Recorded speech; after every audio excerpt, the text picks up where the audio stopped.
अस्सलाम वालेकुम।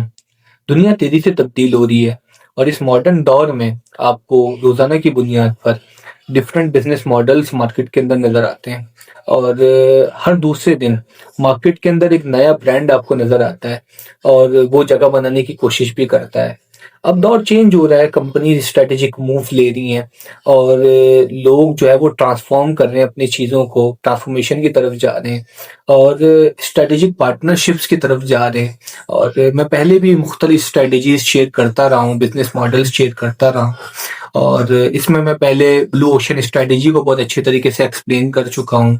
इसके अलावा मैंने कंसंट्रिक डाइवर्सिफिकेशन को मैंने बताया है आपको। इसके अलावा मर्जर एंड एक्विजिशन के हवाले से मैंने काफ़ी तफसील बताई है। इसके अलावा भी केरात्सु और काइजन को मैंने बहुत अच्छे अंदाज के अंदर एक्सप्लेन किया है। तो आज हम बात करेंगे स्ट्रेटेजिक पार्टनरशिप की।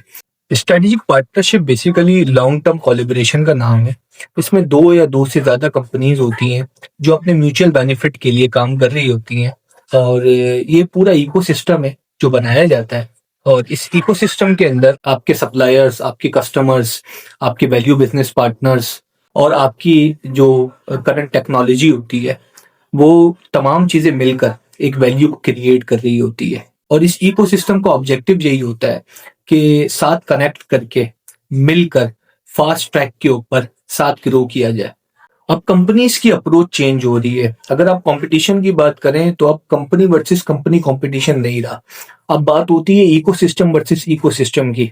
अब कंपनीज प्रेफर करती हैं लॉन्ग टर्म स्ट्रेटेजिक गोल्स को और वो ये देखती हैं कि लॉन्ग टर्म स्ट्रेटेजिक एडवांटेजेस उनको कहाँ मिल रहे हैं और इसी ऑब्जेक्टिव को पूरा करने के लिए वो एक नेटवर्किंग करती हैं, अपनी कनेक्टिविटी को बढ़ाती हैं और अपनी स्ट्रेंथ्स को एम्पलीफाई करते हुए अपने ऑब्जेक्टिव्स को अचीव करती हैं। इसकी मैं आपको सादा सी एक मिसाल दूं जो हम बचपन से सुनते आए हैं कि एक उंगली के अंदर ज्यादा ताकत होती है 5 उंगलियों में। एक पूरा हाथ 5 उंगलियों का मिलकर बनता है तो जाहिर है कि वो ज्यादा ताकतवर होता है और वो ज्यादा असरअंदाज होता है।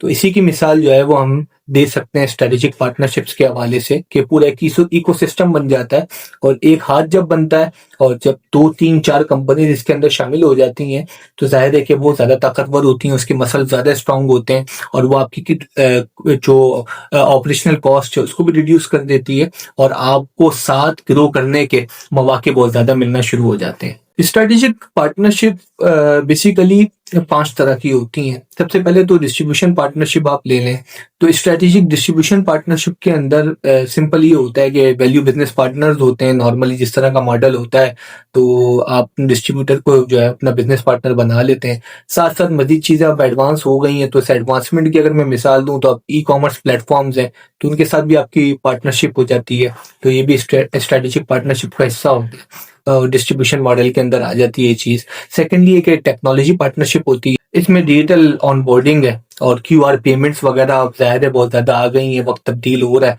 और दुनिया अब एडवांसमेंट की तरफ जा रही है, टेक्नोलॉजी का दौर है और इसके अंदर जो है बहुत ज्यादा जो सोशल मीडिया प्लेटफॉर्म्स हैं वो एक दूसरे के साथ जो है वो एक दूसरे को पार्टनर बना लेते हैं और अपने स्ट्रेटेजिक ऑब्जेक्टिव्स को पूरा करते हैं। इसमें तीसरी चीज होती है को ब्रांडिंग पार्टनरशिप। अगर आप केएफसी जाते हो खाना खाने फैमिली के साथ तो जब वो मील सर्व करते हैं तो सॉफ्ट ड्रिंक्स देते हैं तो सॉफ्ट ड्रिंक्स आपको किसी और कंपनी की नजर नहीं आएगी, कोई और ब्रांड नजर नहीं आएगा क्योंकि पेप्सी के साथ उनकी कोलैबोरेशन है, कॉन्ट्रैक्ट हुआ हुआ है। इसी को को ब्रांडिंग पार्टनरशिप कहा जाता है और ये बेसिकली एक यूनिक जॉइंट ऑफरिंग कहलाती है जो वो कर रहे होते हैं। चौथी पार्टनरशिप होती है सप्लाई चेन के हवाले से जिसको सप्लाई चेन पार्टनरशिप कहा जाता है। तो इसके अंदर आप कोई भी वेयर हाउसिंग की कंपनी हो, लॉजिस्टिक्स के हवाले से कोई ग्रुप हो, उसके साथ अगर आप पार्टनरशिप करते हैं तो इसको सप्लाई चेन पार्टनरशिप कहा जाता है। अगली चीज इसमें होती है डेटा एंड एनालिटिक्स पार्टनरशिप। इसमें आप डेटा शेयरिंग कर रहे होते हैं और डेटा शेयर इसीलिए किया जाता है कि आप जो है कस्टमर के बिहेवियर को समझ सकें, इनसाइट्स को समझ सकें और फिर आगे जो स्ट्रेटजीज है उसको तरतीब दे सकें। आखिरी चीज जो इसमें होती है वो होती है प्लेटफॉर्म इकोसिस्टम पार्टनरशिप। इसकी मिसाल मैं आपको इस तरीके से दे सकता हूँ कि पाकिस्तान के अंदर फूड पांडा है तो फूड पांडा जो है वो राइडर्स के साथ, रेस्टोरेंट्स के साथ और फिर कस्टमर के साथ अपने और जो इंगेज करता है और डील करता है। इसको पूरा इकोसिस्टम कहते हैं, इसीलिए इसको जो है वो प्लेटफॉर्म इकोसिस्टम पार्टनरशिप कहा जाता है।